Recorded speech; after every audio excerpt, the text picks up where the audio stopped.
Hello and welcome everyone to episode 101 of One Piece at a Time, the One Piece read-through podcast where we read and discuss 5 chapters of the One Piece manga each and every week. I'm your host, Derek Bittner, and I'm joined by my wonderful co-host and freelance letterer at Shonen Jump, Brandon Bovia. How you doing, Brandon? I'm doing pretty good. I'm, of course, Brandon Bovia, the letterer of manga like Dragon Ball Super and Kaiju Number 8 and many, many more.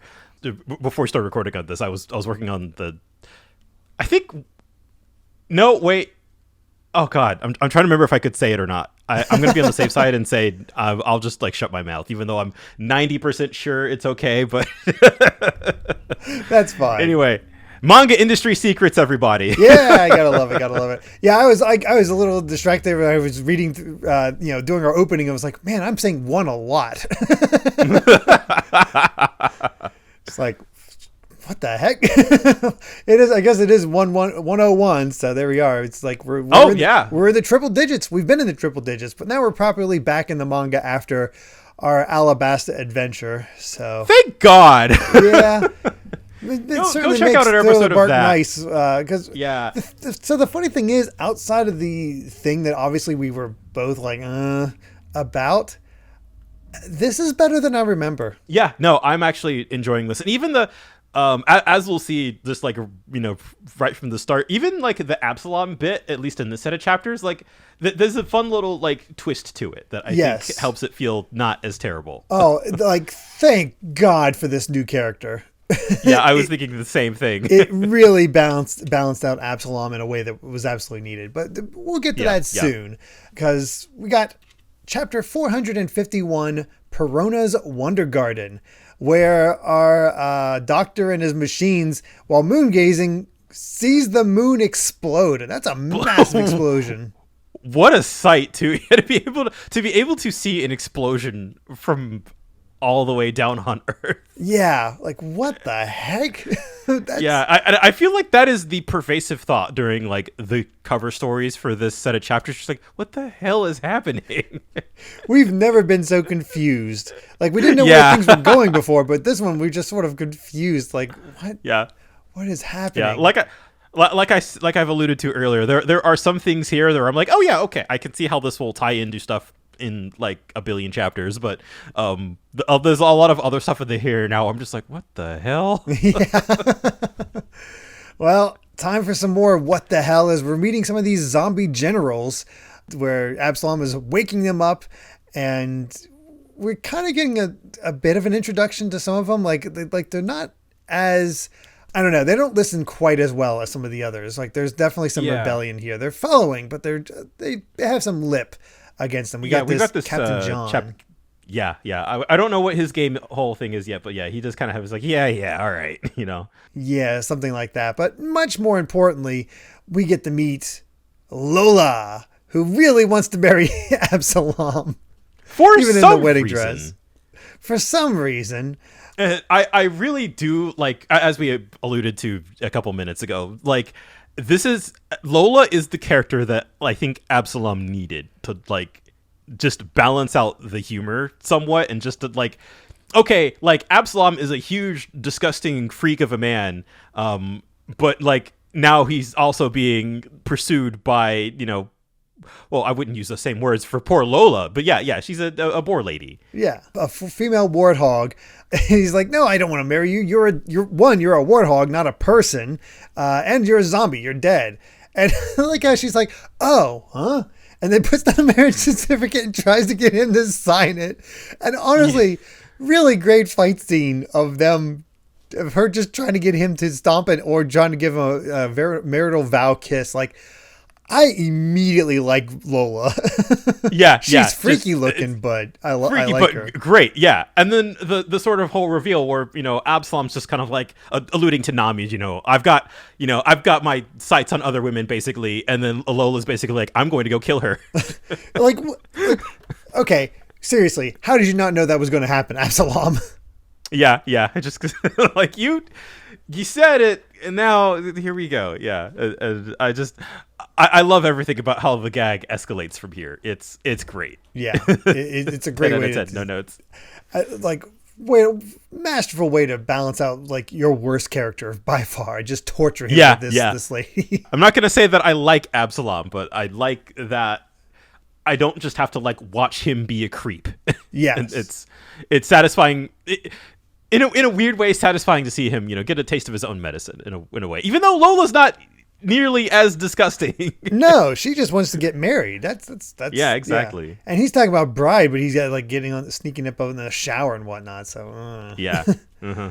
But we move over to Perona and basically getting an update here where the Risky brothers are bringing a coffin there, and he's supposed to take it to the master at the dance hall. And we get this whole thing, which doesn't seem like, it just seems like a gag, but it turns out to be important later on, where she doesn't like how this thing talks. She just never allows Kumasi to actually get a word in. Like, you're not cute. So just wants like visual cues. Yeah, exactly. It's funny that she's talking to him and like asking for confirmation. Like, do you understand? It's like, don't talk to me. Yeah. And he's just trying to like, take care. Did you whisper something? It's just like, how dare you? It's an interesting dynamic, but I like how it's more than just a gag. Yeah. As we'll find out later. But it's time to meet these Risky brothers who are carrying a coffin, and they end up slipping, and the coffin opens up, and it turns out they're awake. The ones inside of Chopper, Nami, and Usopp. And Chopper, good on you, man, just taking out these axe-wielding squirrels. It's on site. Also, quick note about the Risky brothers, because it took me a second. But they're squirrels. The Japanese word for squirrel is risuki. Oh, Risky. of course. Yeah. Yeah. Gotta love a good Japanese pun. Yep. But they wake him up and they realize like, oh, that samurai hit us with the back of his sword. That's why we're alive. So thank goodness for that. And the squirrels are running off to back up, and they're like, where are we? And they realize that they're in this forest, this garden is just the connecting bridge between two towers. It's massive. Yeah, I forgot about this part. Like, there's a whole other like section of this island that's behind the mansion. Yeah. It is way bigger. So I was like, oh, this island, this ship. Like when you think about this being a ship and just the size of it, it just blows your mind at all times. It's like, my God. It makes for some, and the bridge too makes for a really cool visual. Yeah. It's really, really memorable. The designs here are so good.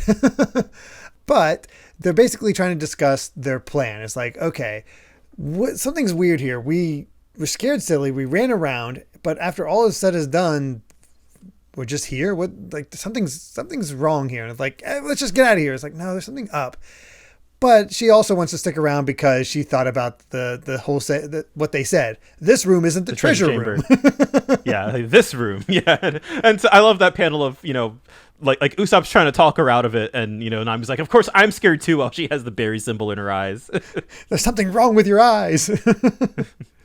They're just like, what are we gonna do here? But then all of a sudden they turn around and they see penguins, zombie penguins, of course.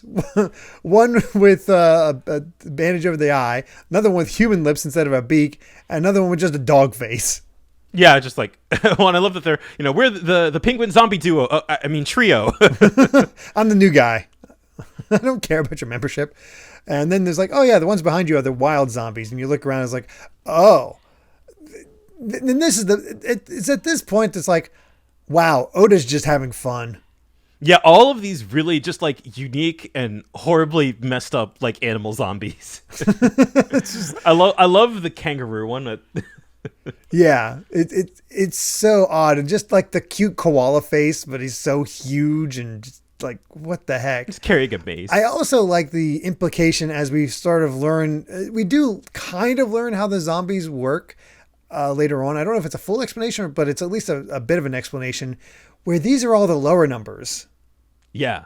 So it indicates that this is where sort of Hogback started. Yeah, and I would imagine that these are probably like the weaker set.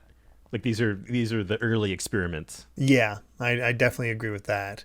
Yeah, they're just like, oh, well, go beat them up to a bloody pulp. And so they're trying to fight them off with the fire, but it's not enough because the penguins are able to take Usopp down. Chopper gets hit by a ball and chain, and Nami's going to get beat to a pulp as well. But it's not looking good for them, basically, when all of a sudden the dog-faced zombie steps in and says, "I will never allow anything to happen to a woman, and I will never kick a woman even if it kills me." If you got a problem with that. I heard that before. Yeah, this seems oddly familiar, doesn't it? Yeah. And I love the mystery here because it adds to the whole thing. It's like, well, that wasn't Brook before, but now it's like this guy's acting like, well, Sanji. But what's that mean? What's up with that? It's a pretty decent mystery, all things considered. Well, then of course we cut back to the other half of the crew where we've got Luffy, Frankie, and Robin. Zoro has gone missing, and I love Robin's first was he strangled to death without a sound? That's amazing. And the funny thing is, it's like, oh, he could have just wandered off because he gets lost all the time. We don't know. Yeah, Zoro going missing is the least surprising thing of this whole ordeal. It really is. And it's interesting that we had our strong group, but even they are starting to slowly dwindle. It's fascinating in that way. But that's where we end, is Zoro's missing. So mysteries are abounding, that's for sure. But we do have an SBS. And we actually have a question about the devil fruit users that showed up during that final fight with all the captains during Enos Lobby at the end. Yeah, never thought we'd get an answer about this. Yeah. We got it's where he's like, okay, we got a fan book called One Piece Yellow, but I'll tell it to anyone who doesn't have the book. So there were 3 devil fruit users. Captain Sharingle, the wheel fruit, a wheel human, where each part of his body can spin like wheels, able to perform high-level attacks. Then Captain Shu with the rust fruit, a rust human that where any metal he touches instantly rusts. So he's the one who destroyed Zoro's Yubashiri, excuse me. And then finally, Captain Berry Good of the berry fruit, a grape human. He can separate his body parts like grapes and rearrange himself into any shape he wants. Isn't that just worse Buggy? Yeah, kinda. But apparently, I was able to get the captain level with that, so there you go. Yeah. Honestly, the Captain Shu with the rust fruit, that there's only so much you can do with metal and whatnot, depending on who he's fighting, he can be devastating. Yeah, certainly. I could imagine. I don't know. I would imagine. I don't know if how much metal they use on pirate ships and stuff, but you could probably do some real damage real fast. Oh yeah. The other question is about Kokoro's seashells, and well, no, we're just gonna move on. Even Oda, he's just like, I'm sorry, I was having nightmares. All right, chapter 452, Jagoro of the Wind, and it turns out that the moon's explosion was so shocking that the old man choked on a dumpling and died. Again, this is what I'm talking about. I'm just like, what is happening? I don't know. What the heck? Cover story is so bonkers. Okay, sure. Yeah. This is by far just the most far removed from I think anything that we know about because we're following Eneru, but all of the things surrounding him is just completely removed from what we know about the setting. Yeah, for sure. I have no idea. Good God. In the chapter itself, Luffy has discovered armor and put it on. Yes, of course. I love this, the conversation that he has with Frankie here, where, Frankie's just telling him to stop messing around. And then, Luffy's like, it's every man's dream to wear a suit of armor. And then, Frankie's just like, oh, forgive me. I don't mean to have a heart of iron. He just starts singing his cyborg steel traveler blues. This is the point for me where I realized, having Frankie along for this set, it's wonderful. I feel like he's kind of the MVP of this episode of the podcast. Oh yeah, he definitely stands out here, and it's wonderful to see. As the Oink Chuck here says, it's they don't fully understand the situation, but he's still okay with it. And basically, they find this Colosseum, and they're like, "What the heck?" And that's when they get attacked by one of the general zombies, or at least at least a zombie in armor. And it's time for a fight. Yeah, Frankie kind of has it's short, but a pretty cool kind of toe to toe with just a straight up a zombie general in a suit of armor. Yeah, blocking the sword with his hands because he's made of metal. So he's just like, all right, and using his arm as guns. And it kind of shows what they're up against, where they're taking this thing down, but it's a zombie, so it's just getting back up. Yeah. And it's causing issues. He defeats it, but it's just going to keep coming, and that's the issue. It's like, oh boy. Yeah. We get kind of an explanation here after the fight from, what was the pig guy's name? Is it just Oink? I think it's Oink Chuck. Oink Chuck. Yes.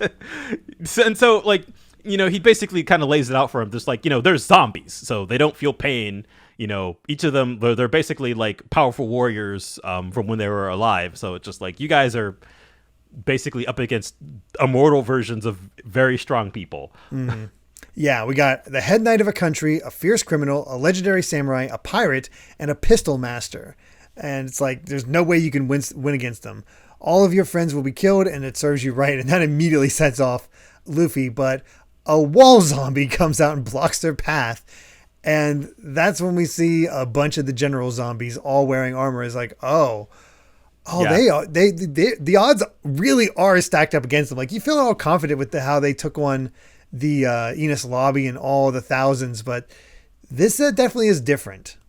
Yeah, things are definitely, picking up. Like, it's not going to be as much of a cakewalk as it, appeared to be at first sight. And, smartly, they were, Frankie was just like, I kind of struggled against one. We're not going to fight, what seems to be like a good dozen of these guys. But these three teaming up is a lot of fun. You got the strong rights from Frankie. You got all the arms flying out from Robin. She's looking cool. Luffy doing his thing while still in the suit of armor.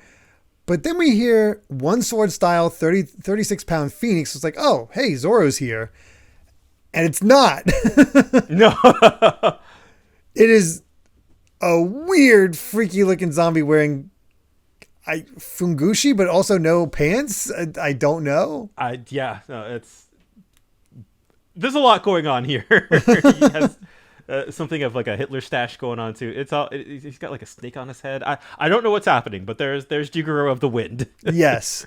Legendary grumpy old man, a master swordsman who could cut a swath through 7,000 pirates just to protect his family. So definitely a legendary swordsman, but he even has Brook jokes where it's like, a scar on the back is a swordsman's shame, but I'm covered in scars.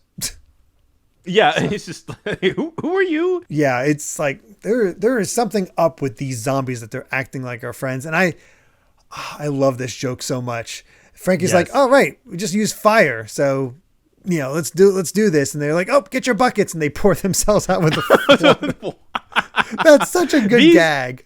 These zombies are aware of their weakness. They're not like the other guys from earlier. I feel like it's hilarious, but it is also a good way to like raise the stakes. You're like, oh no, these zombies know what they're doing. Yes. These zombies are built different. But Frankie and Robin are able to make it past, and the like, well, we don't know which one's Luffy. We can't tell him from the rest because he's wearing armor. So what are we gonna do here? And he's like, hey, Straw Hat, where are you?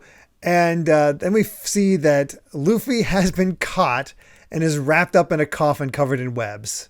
Yeah, it looks like he's going through to the other side of the castle. Or like, yeah. Yeah, so Luffy's been caught at this point. They're down to 2. Also, I love how it's down to the pairing of Frankie and Robin again. For some reason, these two work really well together. Yeah. I like it just on the sense that it's like the 2 newest members of the crew kind of getting like their time to shine. Yeah, very much so. And that's when we meet Taralan. I'm going to go with that. A spider monkey, a literal spider monkey. Spider monkey, yeah. It's like, well, there goes the coffin, but hey, don't worry. You'll get to go with him sooner or later because I'm in front. The armored warriors are behind you. This is the end. And they're surrounded. Yeah, they're completely surrounded. I'm digging this. The tension is, starting to really rise. Yeah, the fact that the 3 strongest members have all apparently been caught. Yeah. Or at least disappeared. I feel like it's a really different setup for an arc too, where it feels like the Straw Hats are being kind of whittled down. Yeah. It's definitely that case where they've had no time to get settled. They weren't fully separated other than the first 3. But they got picked off. And we've not seen that before where they're slowly getting picked off. That's usually not an issue. Yeah. Oda still somehow finding a way to just make things feel different. So we'll see how that all continues. Another SBS here where somebody's like, so why is Chopper not interested in the bodies of human girls? He's supposed to be out 15, right? He's like, well, remember, he's not into human girls. He may talk like a human, but Chopper's still a reindeer, so he's only into other reindeer. Yeah, that makes sense. I'm kind of surprised that was the question. I know, right? He's like, that shouldn't be it. And hey, we got official birthdays for Kobe and Helmeppo. So Kobe's May 13th for bad luck. Helmeppo is July 16th for freeloader. So there you go. I feel like there's probably an extra layer of wordplay going on here that I'm too lazy to figure out at the moment. But you know, there you go. We kind of get what it's going for at this point. We've definitely encountered this before, right? Where like a reader will like ask basically like these characters have these birthdays now, and Oda's just like, okay, yeah, sure. Yeah, pretty much. Yeah. Okay. Yeah. I'm pretty sure that wasn't the first time we encountered that. Yeah. This is like the third or fourth time, honestly. Yeah. But then the final one is like, okay, what just happened with Kobe? Like Kobe's hot now. What's up with that? It's like, oh, we just had a growth spurt and burned off all the fat. I forget. Did we like? How long has it been? They don't say. Yeah. They don't say at all. It's got to have been less than a year, right? It has to be. It's definitely less than a year. So all that training really helped out Kobe. Kids grew up so fast.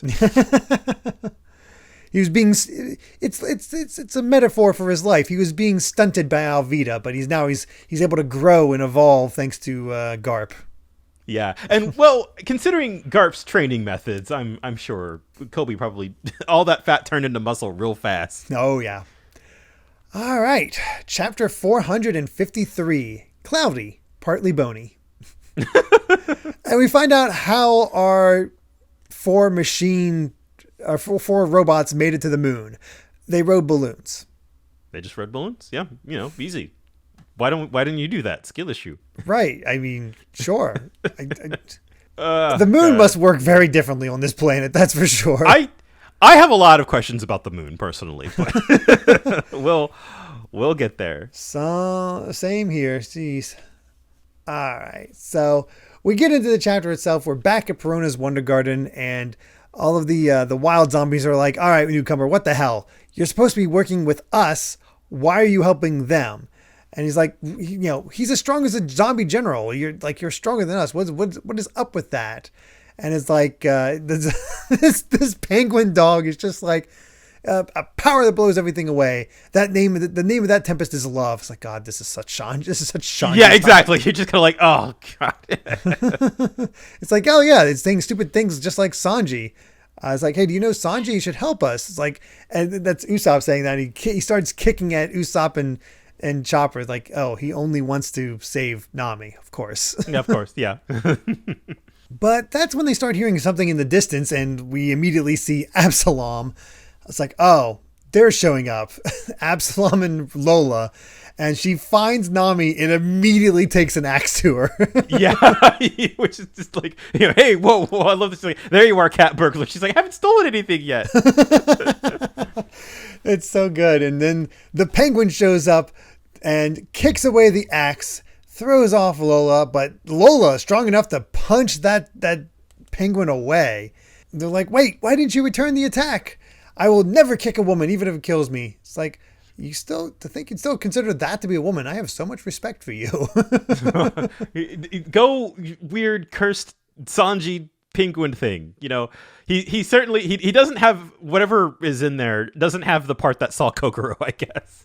Yeah, I guess so. But of course, Absalom also takes this opportunity to turn invisible and start running away with Nami.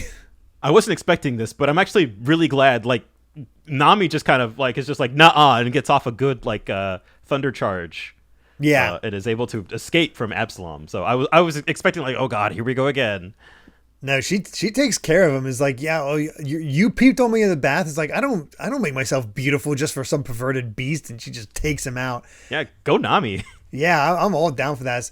Of course, turns out Absalom likes it. It's like, is this love? Yeah. gone from bad to worse. Yeah, that's for sure. Lola takes off, chasing after the three of them. Then the wild zombies are like, should we go after them? We don't want to be scrubs for Mistress Perona, so what are we gonna do? And the dog penguin is just like, this body is too weak. They're just trying to figure out what to do. And Absalom's trying to tell them, is like, don't touch that woman. And they're like, no, we only serve Perona. It's like, no, you're gonna don't want to take me off. So watch your mouth when you speak. And that actually stops them. It's like, oh, does Absalom have some power? And then we get a demonstration. Yeah, he has some power. He takes out He's got force powers. Yeah. He's able to blast away the penguin dog with no issue. I thought his power was invisibility, so I don't know what this is about. Maybe he has some kind of invisible weapon, but maybe. I have no idea here. It really is just kind of like, I'm just going to force push you. The sad thing is looking at, especially when he's doing the force push, Absalom does have a cool design. Love the coat, love the outfit. It's just like your first introduction to this character is like, oh, he's like a disgusting monster. Yeah. Has an interesting power set. He's just, ugh. Yeah, I will never, like, in any sort of appeal he could possibly have is just tainted. Yeah, exactly. Oh, well. But, the three of them are running. Lola's chasing after her, and then Usopp is like, hey, we should split up. It's like, wait, you want to use me as a decoy? Yeah.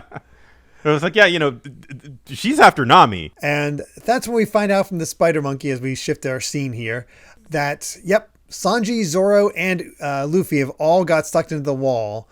And soon they'll suffer the Frankie and Robin will suffer the same fate, according to this spider monkey. It's like, wait, was the Sunny getting caught up in that giant web your work? Is like, oh, that's you. And it's like, oh, Frankie has I bet Frankie does not like that. Yeah, do not touch the Sunny. And I love this calm talk between the two of them. It's just like, oh, we're completely surrounded. We'll need to take quick action. You want to leave it to me? I'll follow your lead, and let's do it. And that's when we get coup d'event, taking out the bridge. Yeah, all right. Can't go forward, can't go backward. It's the perfect Frankie move. Oh yeah. Just all right. Blow it to smithereens. And everybody's falling in the bridge, including themselves. But that's when Robin shows off a new ability, Cienfleur's wing. Sprouts a bunch of arms in order to create wings for herself. He's like, wait, you can fly for about 5 seconds? Yeah, she looks pretty strained, and I'm sure Frankie's probably not the lightest chap. No, she looks awesome like that, though. Like the wings. It's probably one of Robin's most iconic techniques. Yeah, that looks fantastic. It's just enough time to use a strong right to grab onto the edge of the bridge so they can give chase to Luffy.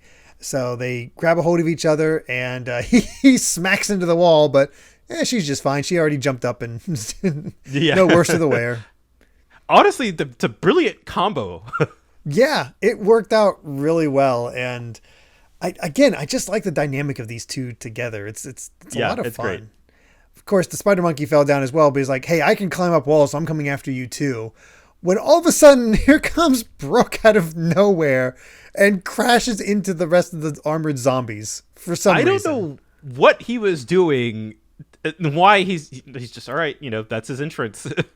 He's just here now. Okay. And that's...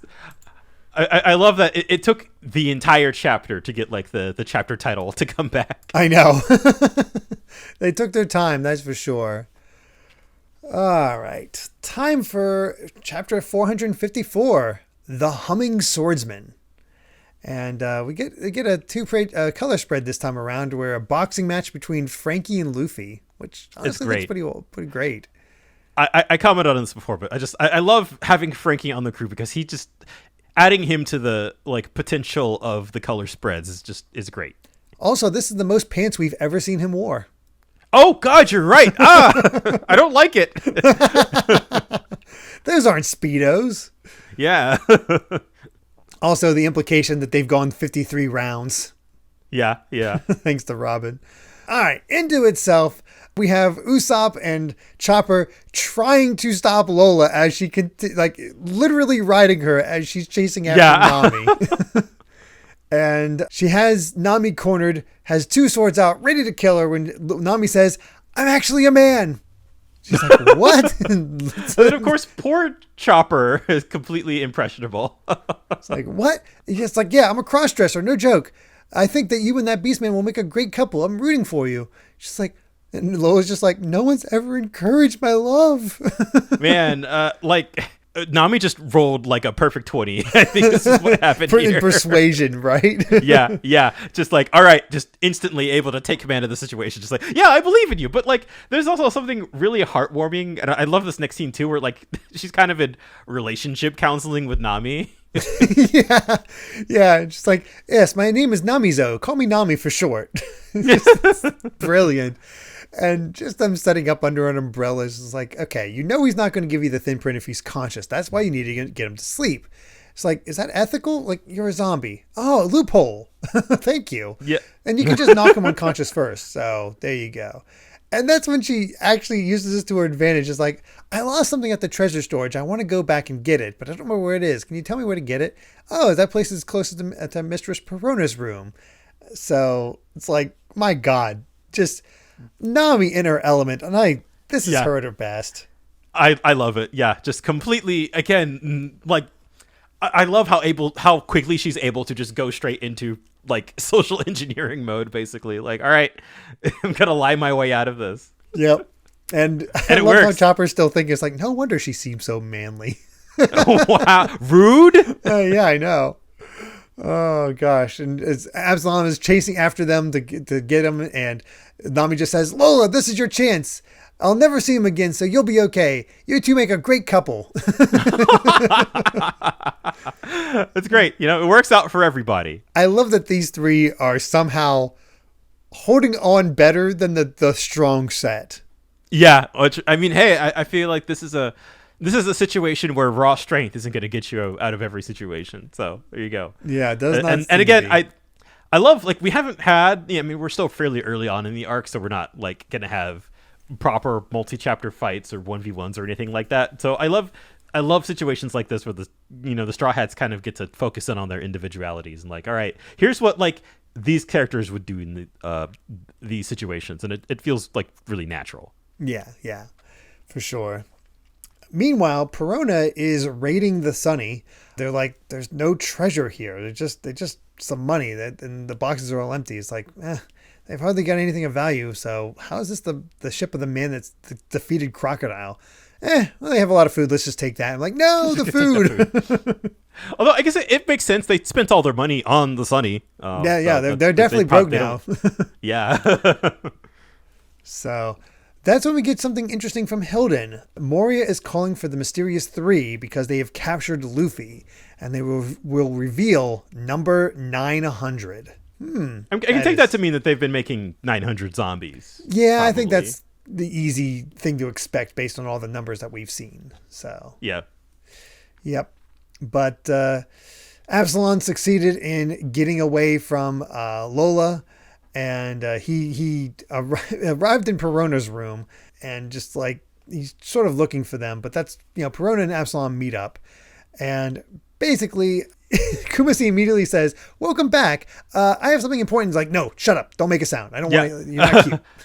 And Absalom's like, "You're too strict." It's like, he's my underling. And that's why we see the whole point of this gag of her telling them to shut up. The three of them, Chopper, Nami, and Usopp, are hiding in Kumasi. There we go. We had the setup that Perona does not allow him to talk, and now we have the one situation where he really should talk, and now she's just like, "Shut up, I don't want to hear it." Yeah. And they all explain that, like, we hid in here because we didn't think he was a zombie. So yeah, which is just great. But they also find out from Hilden that along with the pirates, the humming swordsman is here, and they're like, "What?" We see Brook's imprint into the ground, and here comes the spider monkey ready to fight Frankie and Robin right off the bat. And it's like, Frankie pulls out the things he's been carrying on his back this entire time. And he just asked me to... Freaking nunchucks. I know. It turns out to be nunchucks. He just asked Robin for time. I'm going to make a weapon. And Robin's able to use the spinneret to touch his eye, which makes him touch his hand, touch his face, which spits the webs that he's about to spray onto her to stick to him, which is so clever. I love the way she can use her powers. Yeah, I feel like Robin also has just been getting tons and tons of utility and time to shine lately. I feel like she needed it after being sort of in the background for most of Water 7 and Enies Lobby. Right. And she wasn't really involved in the fights during Skypiea all that much. And again, not necessarily that I need like every Straw Hat to, be involved in the fights, but I love like this is sort of Robin in her element, like she's kind of like the tactical, she's the assassin, Yeah. And it matches up really well with Frankie's brute strength because he decided to stick those nunchucks into the stone pillars in order to create heavy nunchucks. And this is why Frankie's amazing. Yes. And I feel like not to get too ahead of myself, I feel like we don't really see too much of this like as of late. I don't even know if we ever see this again, but I love like there's almost like this MacGyver element to Frankie where he'll just slap some stuff on the ground together to make a weapon. Yeah, and it just goes to his brawler nature. Yeah, it's like both the mix of brawler and like engineer. It's so good, and he's just beating the hell out of this spider monkey. And he tries to use the spider net, which captures the pillar, and he's just like, weapons left, and blasted in the face. I was hooting and hollering while I was reading this. I was just like, man, Frankie's so cool. I was saying, getting beat the hell out of this thing with just concrete pillar nunchucks. Come on, man. You gotta so love cool. it. But this is also where we discover how the heck the other three were captured. Because turns out Robin got captured. She said, I didn't think there were other spiders. It turned out to be like mouse spiders. Then Frankie gets captured by when he turns his back to try to help her. There are 500 spider mice within Thriller Bark, and they're the ones who were able to sneak up and catch all of the Straw Hats so far. Not for nothing, I have a sneaking suspicion when the other Straw Hats got caught, they probably weren't in such compromised positions as Robin is in, but, although that is quite funny to imagine. Oh, yeah, it would be. Although it is, like, that is a hell of an outfit she's wearing. We haven't really commented on it, but, like the knee-high boots, the fishnet stockings, and then the black dress. It fits. It's very Halloween. It is. It's like that's why I've not really minded it, just because it fits the vibe of this place so well, and it's just feels very Robin-ish. So, all right. And fortunately, it's not like it's around. It's more around her waist. It's not like they're tucked in like that close to her chest. Yeah. Which is nice. It's a little but they're I feel like we started at the bottom, so I guess everything else can it's not as bad in comparison. Yeah. But then all of a sudden we get a song talking about Binks's crew and like what's going on. It's like Binks's brew. Sorry, excuse me. And that's when Brook shows up. Is like, how'd you get up here? It's like, oh, I jumped. I am very light, They're like, well, there's no helping it. If you're already here, I'll tell you everything about this island. And the spider monkey's like, wait, who are you? Oh, you're with the pirates, so I'll capture you. It's like, oh, don't worry, the match is already over. 3-pace hum, notch slash, and he cuts the thing in half. Which is just like, oh, well, one, that's the same attack that Ryuma used, isn't it? I think so, or something similar to it. Yeah. So that's we'll figure out what that's about in the next chapter. But like actually seeing Brook just like walk up to this like big boss thing and just slice it in half. He's just like, oh yeah, no, the fight's already over. Like it's genuinely cool. What an entrance. Yeah, great introduction for Brook. God, I love it. It's so cool. Yeah, and just I would have to double check the anime version of the scene, but I could imagine just like how kind of like beautifully haunting almost it would be to just like have like this humming, kind of like in the background getting louder. I feel like it's the kind of scene that would really benefit from some like voice work. Oh, totally. I'm sure it's pretty awesome, but oh man, great. What a way to endear yourself to Brook. Like he's been silly up to this point, but it's like, oh, he could be cool too. Yeah. We have our SBS where so one of it is just about Khalifa, which I don't know if I really want to get into. Yeah. The other one is actually a bit more interesting. It was like, my brother tells me that the comics in Jump magazine run in order of their popularity. Is that true? And Oda's like, oh, I actually get that question quite a lot. So it's not exactly how it works. The Jump publication's deputy editor-in-chief chooses the order every week. But of course, the popular ones do have a tendency to run in the front. The vice editor-in-chief promotes certain comics on certain weeks depending on the mood. And to be specific, the order is intended to maximize the enjoyment of the reading public. But it's up to you to read it in whatever order you want. So I like that kind of like behind the scenes Yeah, idea. and I can actually add somewhat onto this as somebody who's worked on what feels like a dozen different canceled Shonen Jump manga at this point. Whereas I wouldn't and there, God, there's a whole like what feels like subculture around like studying the Shonen Jump publication order of like what series is arranged at what part of the magazine for like people tracking it week to week and stuff.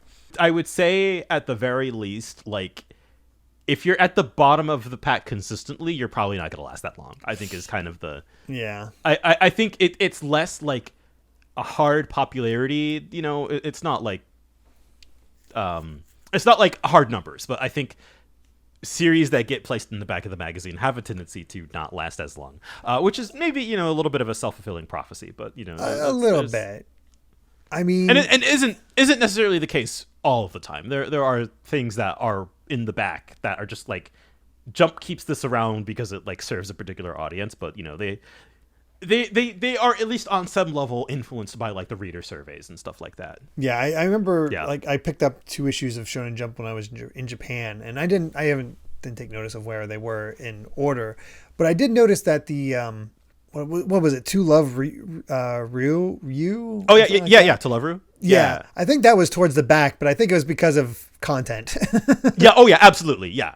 There, which is also another kind of I don't know if I'd call it a policy, but that is definitely something you would notice, that the racier stuff does tend to get put in the back. But I can definitely say with confidence also that like if a manga in Shonen Jump is placed in like, you know, like the front chunk of the magazine, it's probably doing pretty well for itself. Like you're not going to be like, oh no, this is going to get canceled or anything like that. Mm-hmm.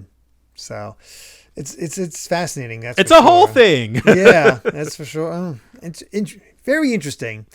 The last one is somebody asking why Khalifa isn't a Logia type rather than a Paramethea type when it comes to the bubble fruit.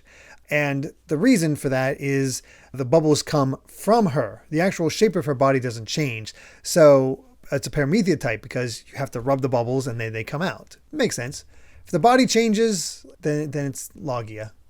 Yeah, where it's kind of like it's your body turns into the element. Like I feel like if somebody tried to like stab Khalifa or something, like she would probably still take the hit. Or yes. I guess it would bounce off her, but but because she's a Paramethea, it wouldn't just like go through because like, oh, she's a bubble, you know. Yeah, it doesn't work that way. Although the line gets a little blurry with some devil fruits for sure, which we'll see as things go on. But yeah, it is sort of interesting to consider the technicalities. Yeah, it would be interesting. Yep. All right, time for our final chapter of the set, Gecko Moria of the 7 Warlords of the Sea, where we see our 4 robots trying to take on this space pirate that we saw long ago with the Neru. It's like, this is the man who killed the doctor. A man's got to do what a man's got to do. And I'm trying to figure out what the explosion was about in the first place. Maybe like wasn't there like a mining operation with like when Neru was like, my Vars, and got all upset? Yeah. So. Yeah. I guess that's it. So they're doing something. Yeah. It's a cool design though. I love that design for it looks genuinely intimidating despite its ridiculous look. Yeah. It's just one of those things that like considering the context, you're just like, wow, this is what am I witnessing? I have no idea. We're 22 volumes in and we still have no earthly idea what's going on. Yeah, I do find it very interesting that there is some kind of like industrial operation happening on the moon apparently. I guess so. Yeah. Maybe they're mining cheese. They're getting cheese. Why not? Well, into the chapter itself, the spider monkey is not doing so well, but he's obviously not down for the count.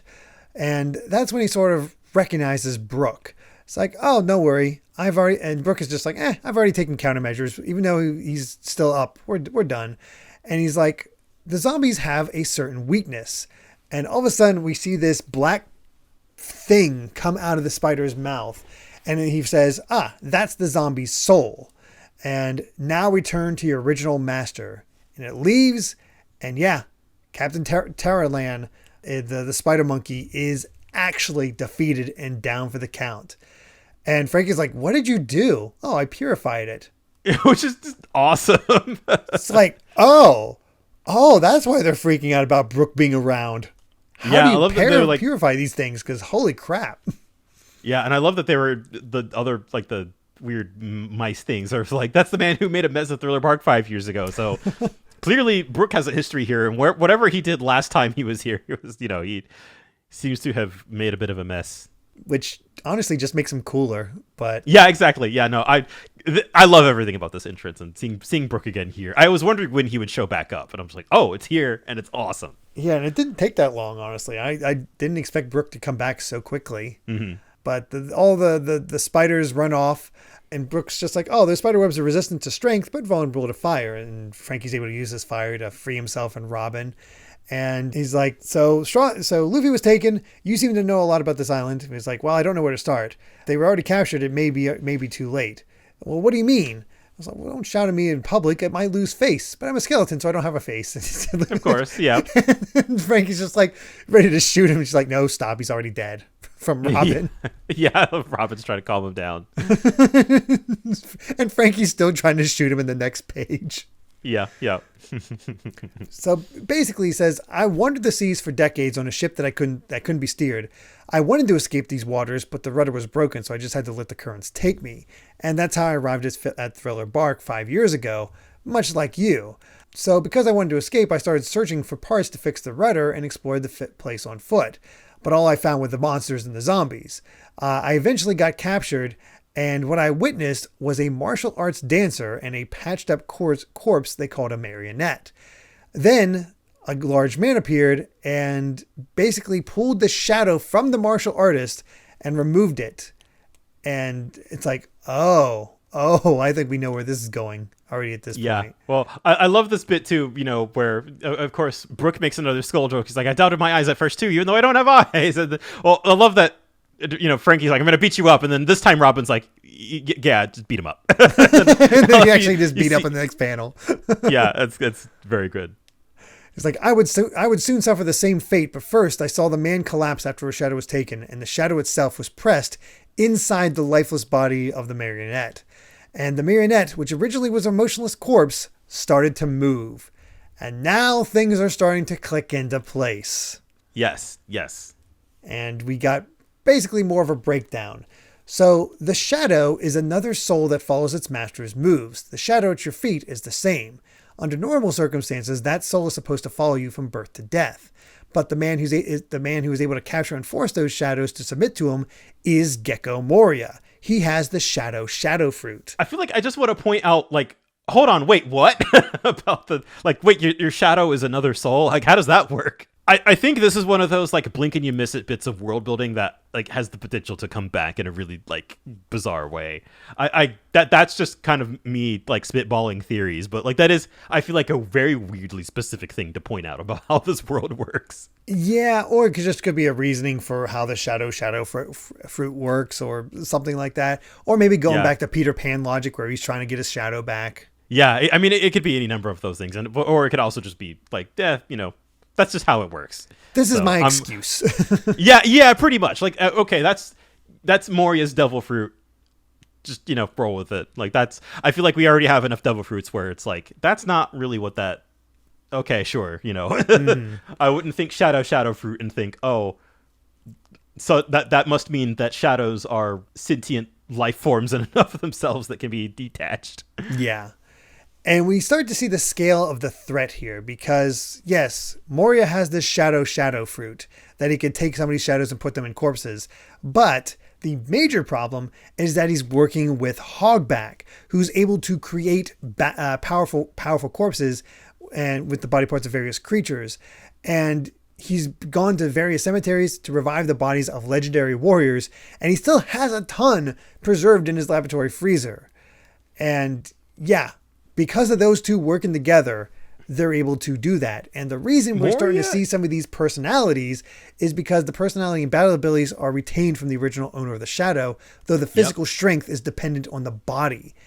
So Moria's building an army. Yeah. That's what's going on here. Yeah. And you can just assume that the government is okay with this because he's targeting pirates. Yes. He sees the bounties and he's just like, oh, okay. Yeah, he's taking out pirates, whatever. And it just sort of, it works out for both sides. Yeah. And it's like, that's great that you brought that up, because I was trying to make sure that I hit that point too, where it's like, now we're seeing like just the level of like atrocities that the government is willing to turn a blind eye to, just because he's targeting pirates. It's whatever. And not even like Crocodile tried to take over a country. Yeah. So far, the warlords we've met have not been great.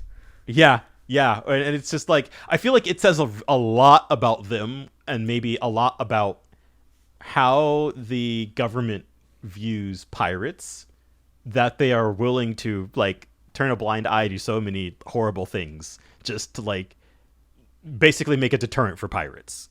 Mm-hmm. Yeah. So it's very interesting. And we'll to get into tease mode, I feel like the sort of dynamic and relationship between the warlords and the government, I think, is a really interesting aspect of this setting.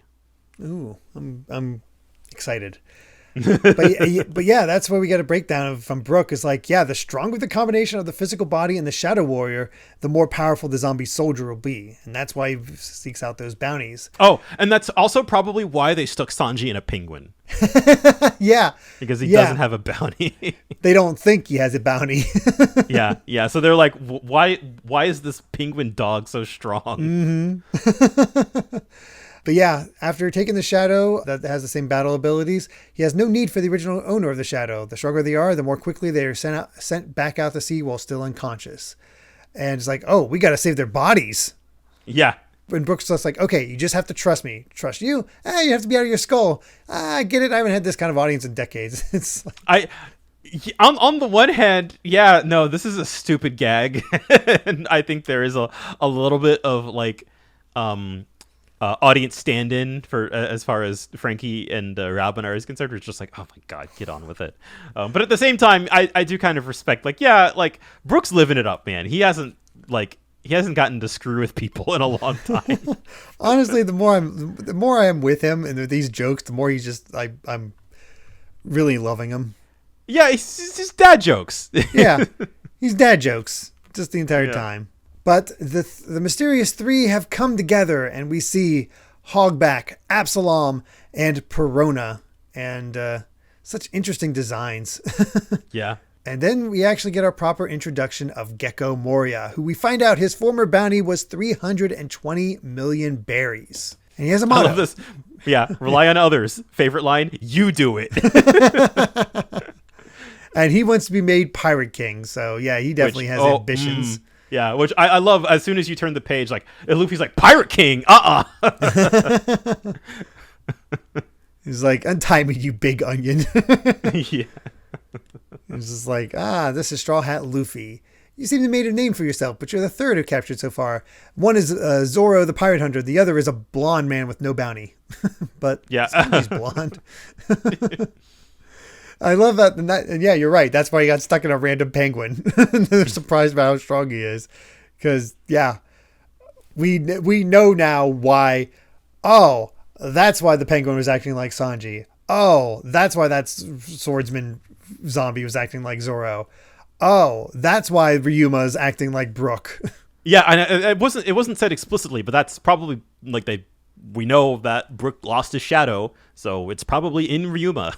Yeah, it's one of those things where he's like, oh, it's not spoilers. It's not, you just naturally connect the dots. Yeah. Which I'm trying to do, because there is so much about the rest of this arc I don't remember. So I am just kind of like, okay, I think I know where this is going. Yes, I remember certain aspects. I forget many others. Yep. So we'll see how these details come together. But I love Nami being like, "Why are the 3 strongest guys the first to get caught?" I know, right? And they're asking about the about those 3, and Perona's like, Kumasi never received them. And it's like, and Kumasi tries to talk. It's like, "Shut up! I said, shut your mouth." Yeah, so. And I love that. I'm gonna, who I assume is Usopp, just shut up. You better not tell them.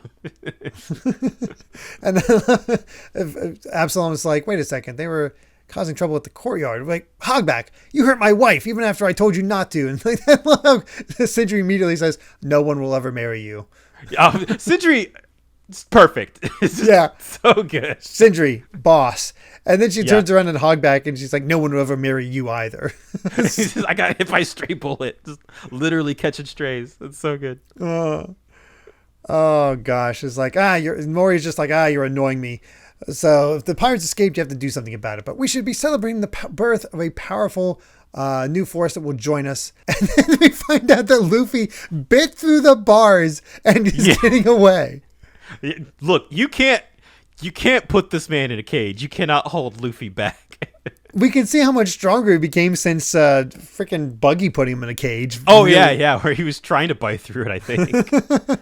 And he was making progress, but now he's gotten strong enough that he can do it. It's like, now there's battle prowess. Yeah. And Absalom's about to use his power on him, but Perona stops him, says they're indoors, and instead sends out her ghost that she doesn't have to be asleep for, it looks like. She's able to send out 3 and is able to be all right. And uses that negative hollow to go through him and, gives him that depression. They capture him, hoist him up, shine the light on him, and then Moria is able to grab hold of his shadow and snip it away. Just with a giant pair of scissors. Yeah. And Moria's, like, we've seen some odd designs, but Moria is so strange. It's like... He is... He's no legs, all feet. Yeah, it's just... Oh. He's just got this giant long neck and just he's just neck and belly. That's all this man is. It's a really weird. It's very odd. But we end our chapters with him proclaiming they've acquired the battle abilities of a 300 million berry bounty. With that, they'll create the strongest special zombie in the history of the world. Oh God, we're going to fight Luffy. Yeah. Oh, I vaguely remember something about this, so we'll see where this goes, and I'm excited to find out. Unless he gets rescued at some point, which it's still possible with those 3 still being there. It's not looking so good. Yeah, it really feels like we've kind of moved on. Like we're kind of in the second act now of this arc. Yeah, it's funny because we had the 5 strongest together, like right off the bat. And then they got whittled down just because of getting captured by those spider mice. They were a bit careless. Yeah, it's fascinating that the Straw Hats are so much on the back foot so quickly. Yeah, I feel like that's maybe what's so brilliant about the setup too. Is like the 3 scariest members of the Straw Hat crew have kind of like outlasted. Just on pure terror. It's the newcomers and the scaredy cats. The strong ones have been captured, which makes for a fascinating set. Like, I gotta say, I'm excited. I want to see more. I want to see where this goes. I really do want to see where this goes. Yeah, I'm in. Got me. I remember just being sort of, it was fine. And I'm wondering, like, if the payoffs for a lot of this stuff is sort of where that ends up. But I don't know. We'll find out. Yeah. My broad impression when I read this arc, like, 12 years ago, was I definitely felt like the climax was too long. And that might have been why I was kind of burnt out by it. But, I was trying to binge it to just, like, get through it. So maybe, taking things at one piece at a time, you're just kind of like, when you could... Taking the story at a more relaxed pace, I think you sort of, it gives you the chance to stop and smell the rotted flowers. Perfect. We'll see how it goes, but we do have an SBS before we fully end things off, and somebody spotted during Frankie's streaking moment a wealthy-looking girl holding a pair of binoculars, which is just hilarious. and it's just like, how did you spot this girl? And that's when. God. And that's when we find out the backstory.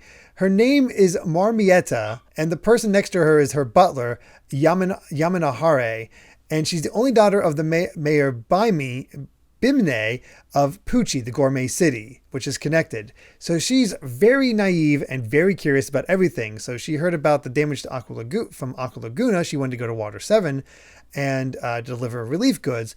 But there she saw a strange sight where she was curious. Yeah.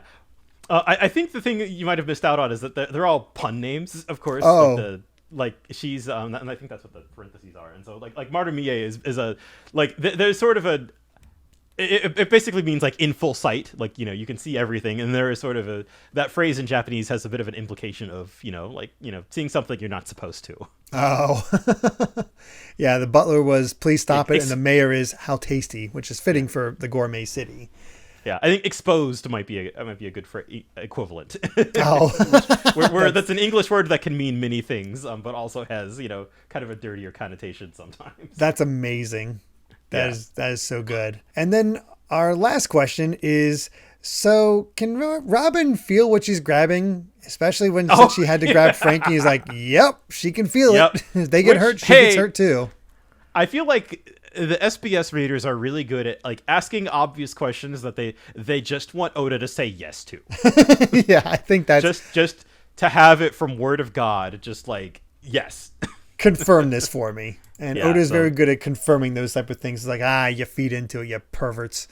Yeah. I especially this set of chapters, the SBSs, man, they were unhinged. Oh yeah, they were. Yeah, they were. Y'all nasty. Yep. But with all that said, I believe we've said all we wanted to say about chapters 451 to 455 of One Piece. Thank you so much for listening, and you can find more of my ramblings and stream VODs over at BitNerd Games on YouTube or BitNerd with an underscore at the end on Twitter. And Brandon, where can everyone find you at? I'm at Brandon Bovia on Twitter, talking about anime, manga, games, and my job. I think I've said last week or maybe the week before that, I've been watching and like sort of half live tweeting Yu-Gi-Oh! GX, and I've also gotten really back into Beyblade lately. That's a whole thing. Follow my tweets if you know anything about that. Perfect, I love it. I just watch a bunch of kids anime. Why not? That's all I do. Shonen is for kids, so why not? Yeah, exactly. Yeah. It is. I mean, just a quick thought though. Like, it is funny thinking because the original Yu-Gi-Oh was a Shonen Jump manga, and it is, you know, it does have a little bit like its darker edge to it. So it is interesting watching GX with the framing of like, this is a sequel to a Shonen Jump manga. Yeah, doesn't quite feel like one sometimes. Certainly. No. I do like it though. I like it. I've never watched. I watched a few. And I was like, this. It didn't click with me the same way. I don't blame you. Also, yeah. Oh goodness. Well, if you'd like to help us out more, you can support the podcast over at patreon.com/Derek Bittner. That's DERRICKBITNER to listen to the next episode ad-free 3 days early. And make sure to return next time as we discuss chapters 456 to 460 of One Piece. So until then, my friends, bye. Remember to take life one piece at a time.